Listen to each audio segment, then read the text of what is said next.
Assalamualaikum warahmatullahi wabarakatuh. Selamat sore dan salam sejahtera untuk kita semua.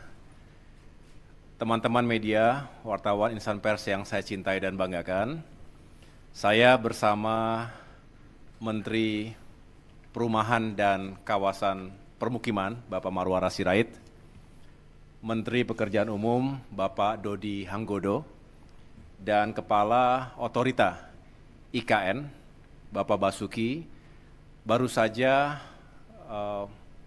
menjalankan sebuah rapat terbatas bersama Bapak Presiden Prabowo Subianto, hadir pula Mensesnek dan Seskap, yang tadi kita membicarakan tentang berbagai proyek infrastruktur di Indonesia, khususnya terkait dengan pembangunan atau kelanjutan pembangunan di IKN. Nanti akan saya berikan kesempatan tentunya kepada Kepala OIKN untuk menjelaskan secara lebih rinci, kemudian juga tentu kepada Pak Menteri yang tadi juga telah membahas berbagai kebijakan yang pro rakyat dalam pembangunan perumahan. Kementerian PU juga tentunya menjadi bagian penting dari kelanjutan pembangunan IKN. Perlu diketahui bahwa sesuai arahan dari Bapak Presiden Prabowo Subianto, pembangunan IKN ini akan kita lanjutkan, tentu mengikuti timeline dan tahapan-tahapan yang telah ditetapkan sebelumnya. Sebagai penjelasan kepada masyarakat luas, tahap pertama yaitu tahun 2022 hingga 2024 juga telah menghadirkan berbagai progres, ada berbagai infrastruktur yang juga telah selesai 100%, tetapi ada juga yang masih ongoing, masih berlanjut, dan memang kita fokus pada pembangunan kawasan inti pusat pemerintahan. Di sini nanti kita berharap di tahap kedua, 2025 hingga 2029, dan tadi Bapak Presiden Prabowo Subianto sudah menyampaikan dan menegaskan bahwa sudah di-approve anggaran untuk kelanjutan pembangunan IKN itu 48,8 triliun rupiah untuk 5 tahun ke depan. Tentu sekali lagi nanti akan dibagi dalam tahapan-tahapan yang harus dikawal dengan ketat. Yang jelas, anggaran tersebut dipersiapkan, dialokasikan agar kami, khususnya OIKN, bisa menyelesaikan proyek pembangunan fasilitas atau gedung-gedung yang digunakan untuk parlemen, untuk legislatif, dan juga untuk yudikatif. Tentu dari rancang awal yang sudah dimiliki, kita akan lakukan review kembali, ada penyesuaian di sana-sini secara teknis, dan pada saatnya nanti kita sudah bisa melanjutkan pembangunan dan mudah-mudahan bisa mencapai sasaran dan target yang telah ditetapkan. Nanti setelah ini Pak Basuki bisa menjelaskan, tentunya ada yang bersumber dari APBN, ada juga yang bersumber non-APBN.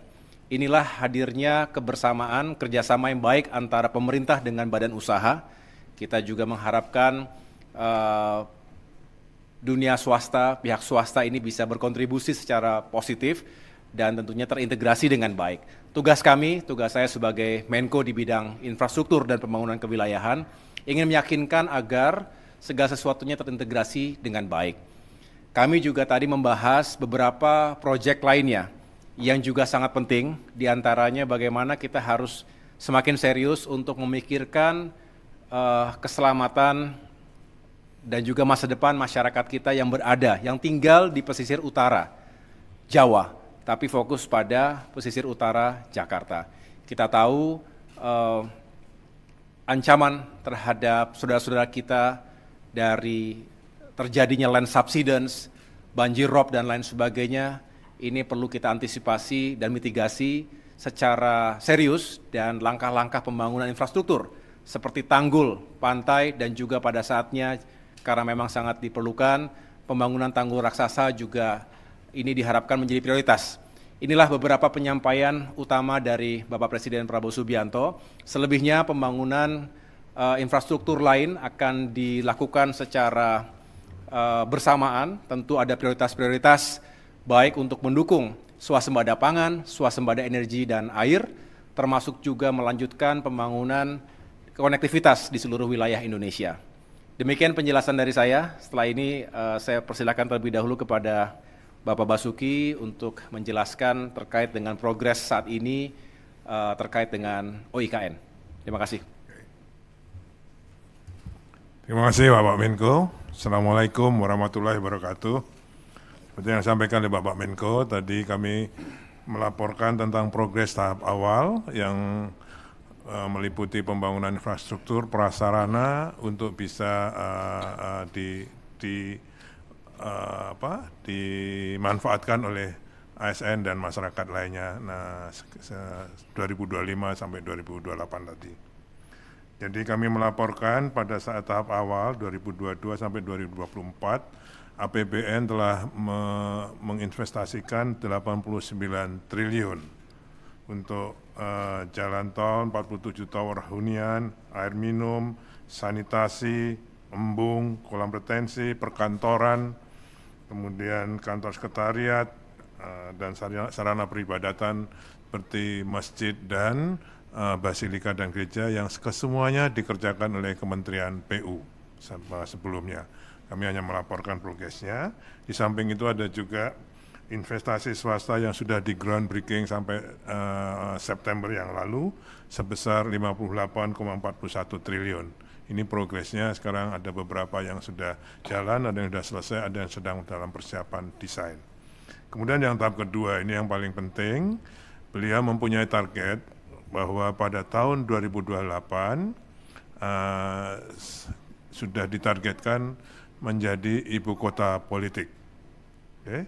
Sehingga kami ditugasi untuk menyelesaikan ekosistem yudikatif, jadi kantor-kantor dan huniannya, juga ekosistem legislatif, jadi kantor-kantor dan huniannya.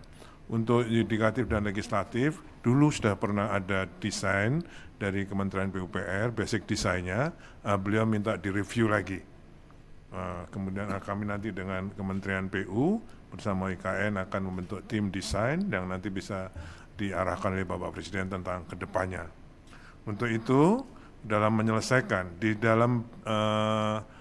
menyelesaikan program dari 25 sampai 2025 sampai 2029 dibutuhkan APBN 48,8 triliun. Okay? Untuk pertama untuk penyelesaian kompleks legislatif, yudikatif dan ekosistem pendukungnya serta membuka akses menuju IKN kawasan WP2.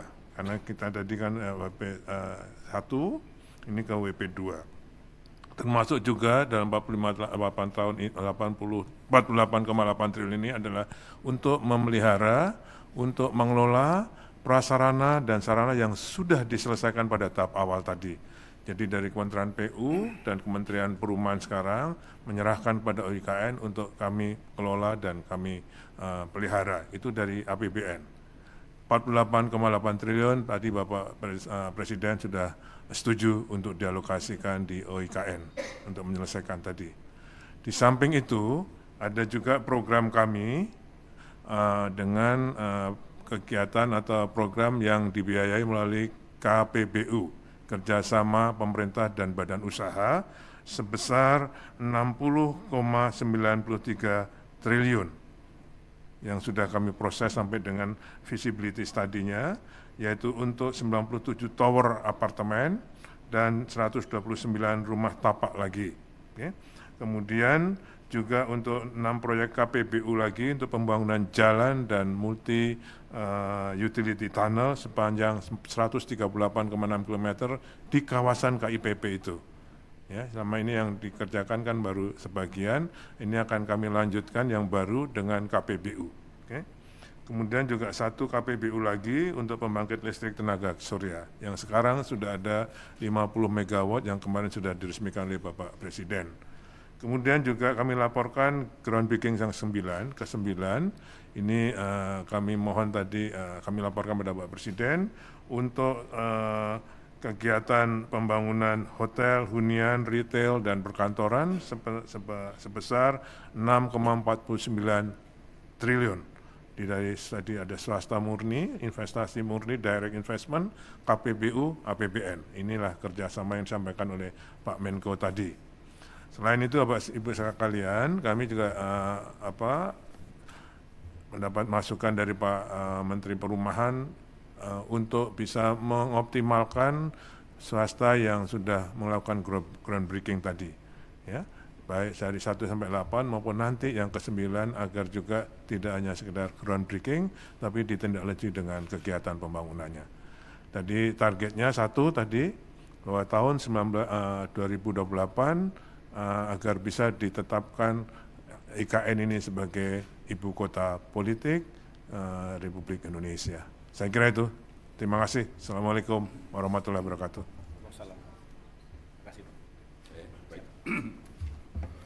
Terima kasih Pak Menko yang saya hormati Bapak Menteri PU dan juga Bapak Ketua IKN, Bapak Bas.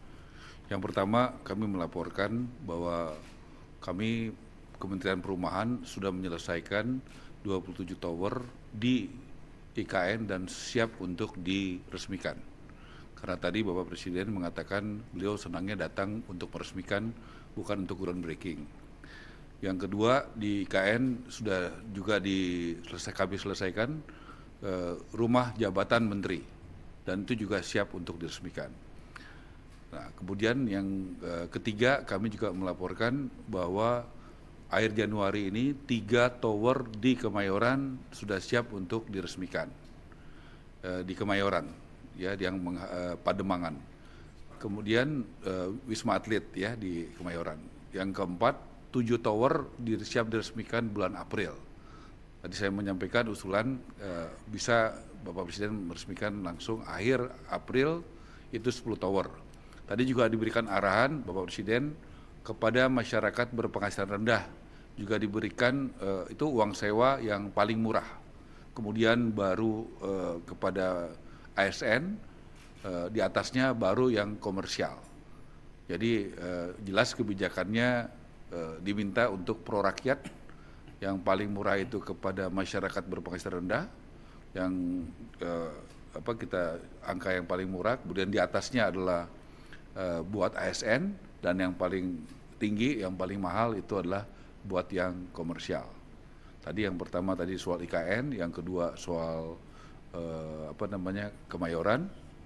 Kemudian juga tadi saya sampaikan laporan dan sudah disetujui oleh beliau, kami akan membuat PSN program, ya, strategis nasional, bukan proyek, khusus buat MBR, masyarakat berpenghasilan rendah, ya, bekerja sama nanti di bawah koordinasi Bapak Menko, Pak AY, ya, dengan Menteri ATR di beberapa puluh titik tempat di Indonesia ini. Tujuannya apa? Supaya ada perizinannya bisa dipercepat dan pemerataan pembangunan. Bagaimana tanah-tanah negara bisa dimanfaatkan.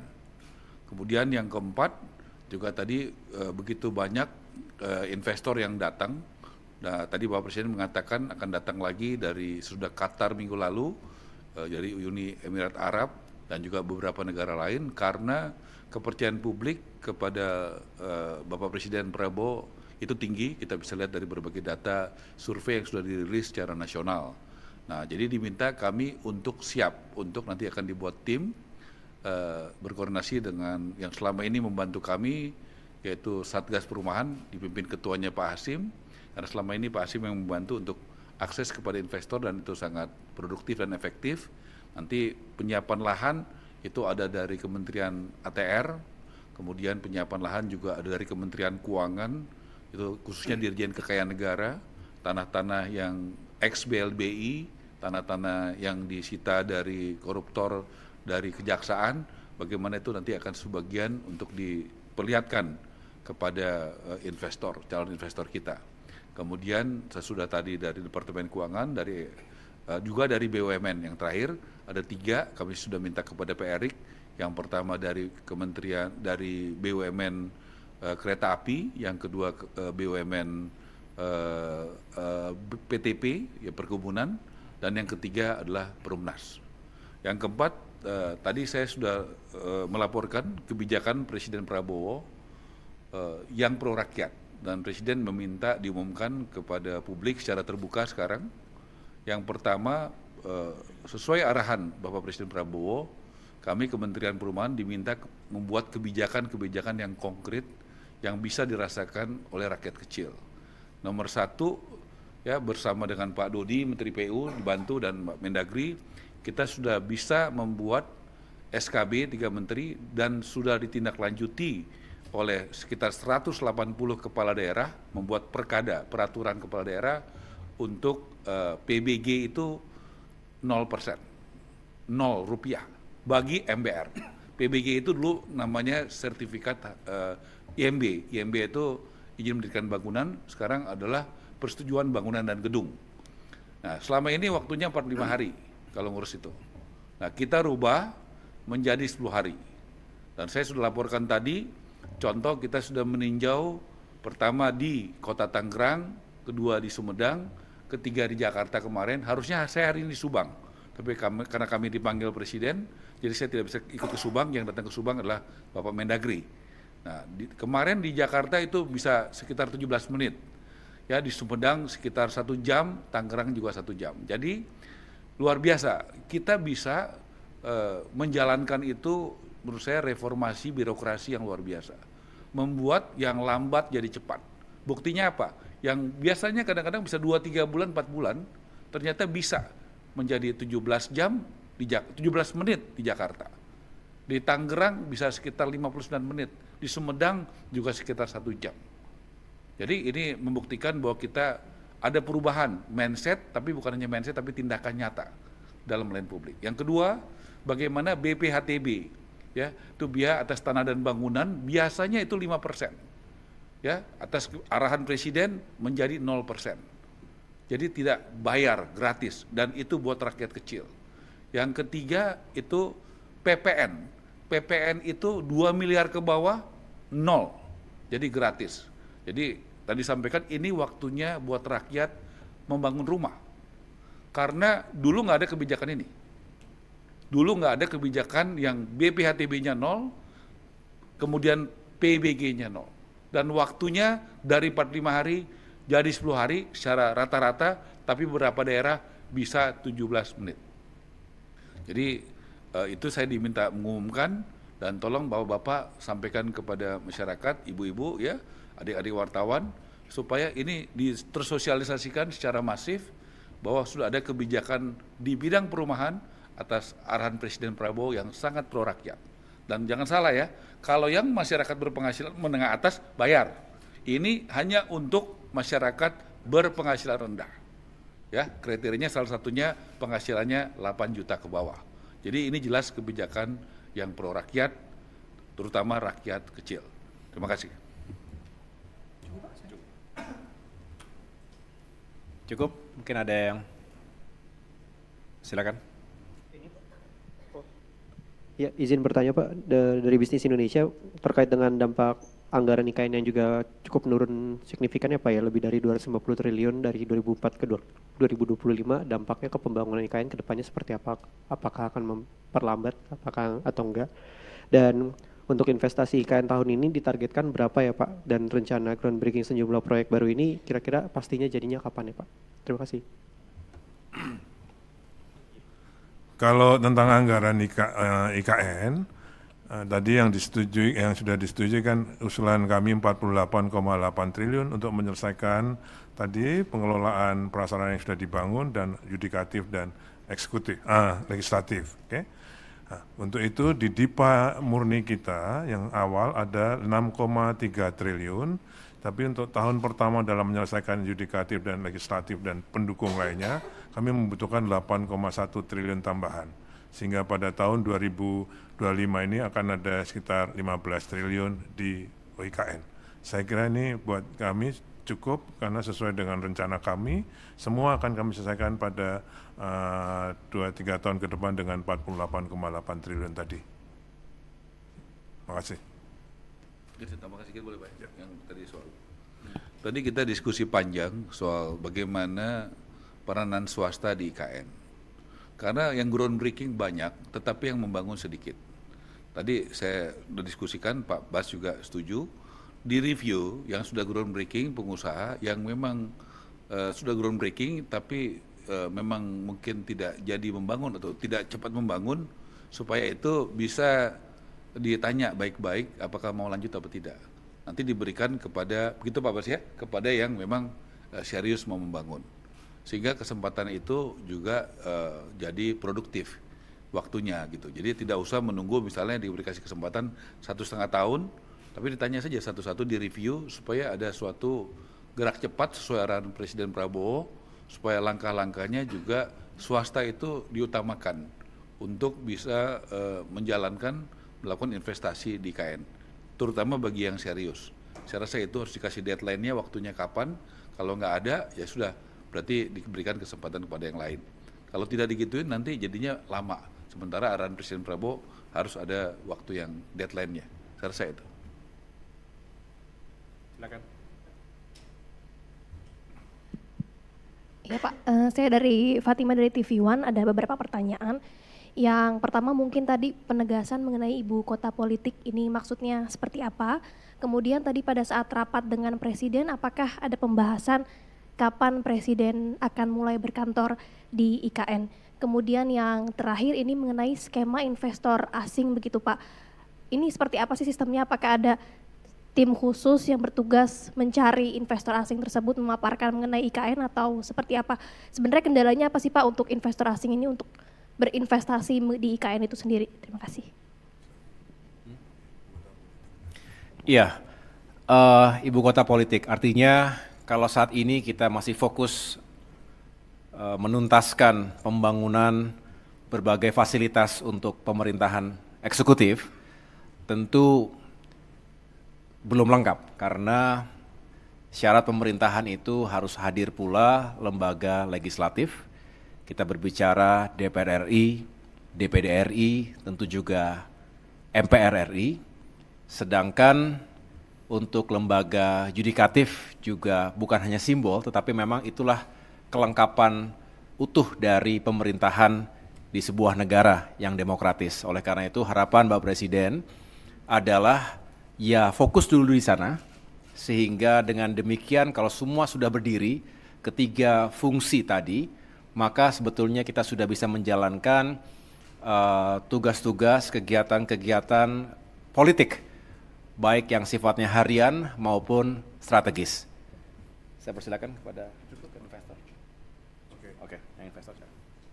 Kalau yang saya kira kalau untuk yang investor, saya kira Pak marketing sudah jalan sejak dulu, Pak Jokowi dan semuanya saya kira sudah berjalan untuk memarketingi gitu ya, memarketingi IKN. Nah ini banyak juga sudah yang menyampaikan LOI-nya. Ini sekarang dengan dengan lebih yakinnya bahwa pemerintah ini akan melanjutkan IKN. Saya kira sekarang sudah banyak. Citadel ini bentar lagi untuk dari Malaysia juga sudah masuk ya. Jadi saya kira Taman Safari juga akan membangun Taman Safari di IKN. Jadi sudah banyak yang sudah mau masuk ya. Beliau menyampaikan kalau sudah semua lengkap, eksekutif, yudikatif, dan legislatif, beliau pasti akan pindah ke sana. Sudah siap, oke?